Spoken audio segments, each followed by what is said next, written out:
barnaamijka baxa TV-ga caalamiga MTV xaruntiisu tahay magaalada Hargeysa caasimadda Somaliland waxaa ka soo dhex muuqatay barnaamijkaasi gabadh yar oo indhaha beeshay kadib markii ay dhakhtar Soomaaliyeed uu kaga shubay daawadaas oo daawo dhacday sidaasna ay ku weyday arageedii dhammaan dadka soo qayb galay barnaamijka iyo dadkii daawanayay ayaa wada ilmeeyay markii ay dhacdadan ka sheekaysay hooyada dhashay gabadhan yar. haddaba waa kuma dhakhtarkan dawada dhacday gabadhan yar indhaha kaga tuuray ee ka howlgala gudaha magaalada Hargeysa caasimadda Somaliland. qisada gabadhan yar iyo sidoo dhakhtarkaasi gabadha yar nolosheedii u baabiyay iyo macluumaad ku saabsan dhakhtarkan ka howlgala gudaha Somaliland gaar ahaan magaalada Hargeysa caasimadda Somaliland ayaynu barnaamijkeena maanta aynu ku daaqaadayna. ha yeeshee daawada intayna barnaamijka u guda galin hadaa channelkan kuna subtaan subscribe saar asxaabtaada la wadaag ku soo dhawaada barnaamijka.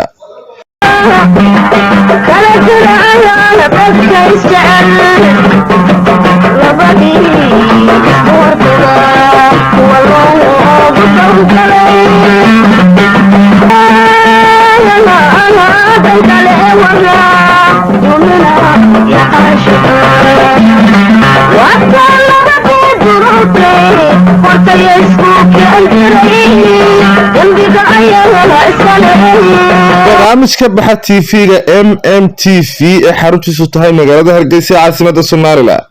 ayaa waxaa ka soo muuqday gabadh yar oo indhaha beeshay kadib markii ay dhakhtar Soomaaliyeed oo ka howlgala gudaha Somaliland gaar ahaan magaalada Hargeysa uu kaga shubay daawo dhacday oo xilligeedii dhaaftay sidaasna ay ku weyday arageedii gabadhaasi yar. dhammaan dadkii ka soo qayb galay barnaamijka iyo dadkii daawanayay ayaa wada ilmeeyay markii ay dhacdadan ka sheekaysay hooyada dhashay cunugtan yar. dadkii goobta fadhiyay ayaa qaar ilmeeyeen halka qaar kalena ay ka ooyeen qalbiga.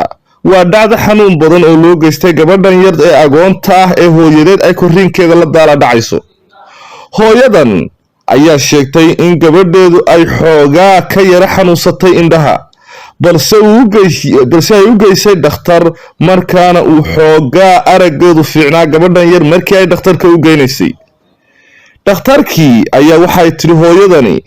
dhakhtarkii ayaa u soo qoray daawo gooja si indhaha loogu dhibciyo. gabadhan yar waa tan hooyada og fadhida oo ka sheekaynaysa laakiin nasiib darro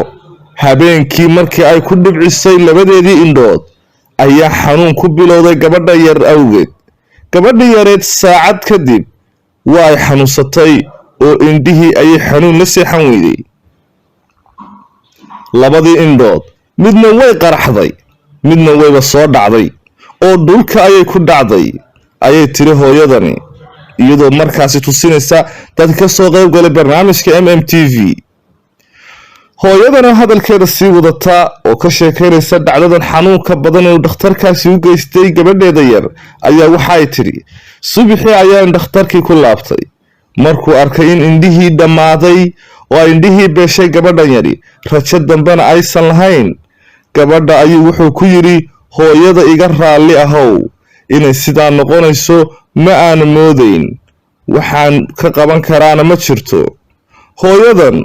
oo ilmeynaysa ayaa hadalkeeda ku soo koobtay dhakhtarka iyo aniga waa inuu Allah hortiis gabadhayduna waa agoon maanta wuxuu ka dhigay indhoolo oo indhaha ayuu tiray. ilaa haddana waxa uu ka howlgalayaa cisbitaalada waaweyn ee magaalada Hargeysa. waa xanuun iyo murugo. haddaba waa tan hooyada oo ka sheekaynaysa sheegaysana dhakhtarkaasi dhibta iyo rafaadka u geystay gabadhan magaciisa goobtiisa iyo sida uu gabadhaasi yari nolosheedii u baabiyay. haddaba waa kan muuqaalkan ee nala yar daawada muuqaalkana like saar si uu faafo una gaadho bulshada dhakhtarkaasina loo qabto dadka ku nool magaalada Hargeysa caasimadda Somaliland ee islaamka ee muslimiinta si aanu dhibaato kale iyo waxyeello kale aan ugu geysan. dawooyin baa lagu shubay indhuhu yar ilmeeyeen iyadoo wax ka soo caadiya dhakhtar baan geeyay goorma 5 bilood bay jirtay dawladna markaan dhakhtarkii geeyay inanteedu wata ili way ka soo dhacday ishii kalena way qaraxday markay qaraxday xuub bay noqotay xuub markay noqotay halkeedii bay ku noqotay isla subaxnimadii bay indhihii godkii ka soo baxay baan dawadii u geeyey xalayoo kaleanoo ku shubay dawadna markaan u geeyey wuxuu iga qaaday dawadii iyo warqaddii iyo jaabka gashaday deedna wuxuu idhi innaa lilaahi waa innaa raajicuun adeer saan uu waday iyo say u dhacday isma laha waxyeelanuu ismaan lahayn laakiinse waxyeellay ku noqoteen anteere indhihiina way gubteen waxbana lagama qaban karaayo waxaan ku wuri jisaa alla khayr maalinta iyo maqiyaamee la qatayee la qaawiyey iyo adeer inoo tahay baan ku waa agoon asma jaamac cabdillaah awood ma hayo itaallow ma hayo waad arkaysaan laakiin maxaa ah caalamkayga iyo soomaalideeda iyo dadkaygii baan dhex jooga alxamdulilah rabbilcaalamiin saasaanan idinku salaamay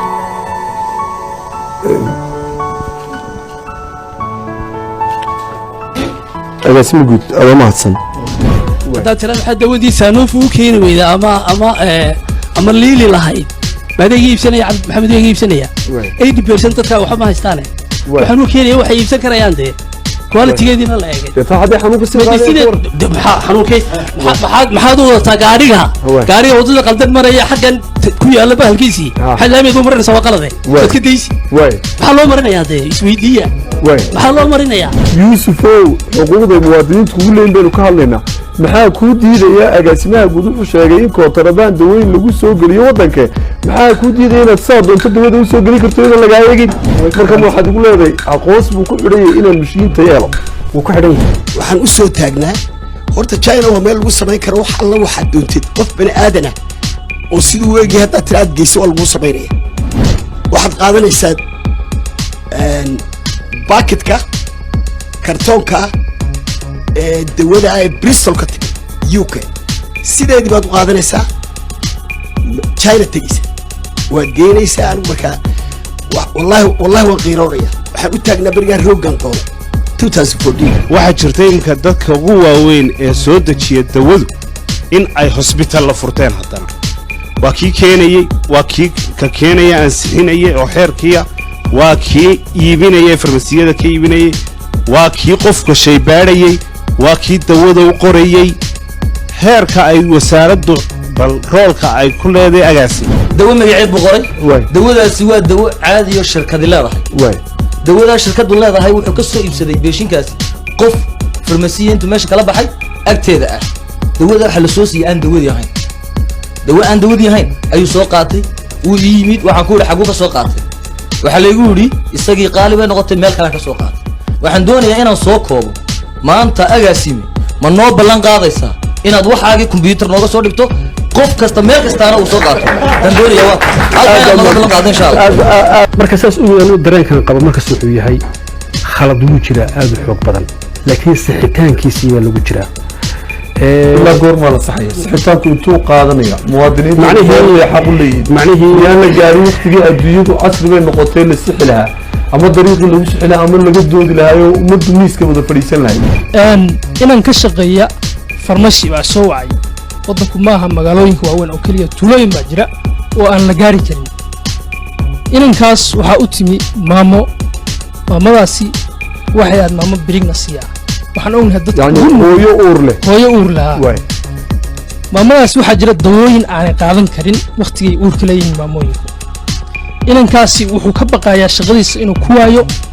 inuu waxa weeye dawadii khaldaneyd uu bixiyo inuu ku waayo yacni aqoon ma lahayn magacaygu waa cabdiqani maxamuud waxaan ka yar sheekaynayaa un qisa yar aniga iga dhacday cisbitaalkooda ku yaalla magaalada hargeysa 2019 abaar 4 subaxnimo ayaan xanuunsaday oo xanuun markaa kadiisii ugu soo booday dhakhtaradii bareefadka kii ugu dhawaayay markaa la islahaa waa dhakhaatiirta ugu waaweyn ayaa la igeeyo magaciisa waxba sheegi maayo laakiin cisbitaalada ugu waaweynaaye markaa xanuunkaygu wuxuu noqday in dhagax uu kalida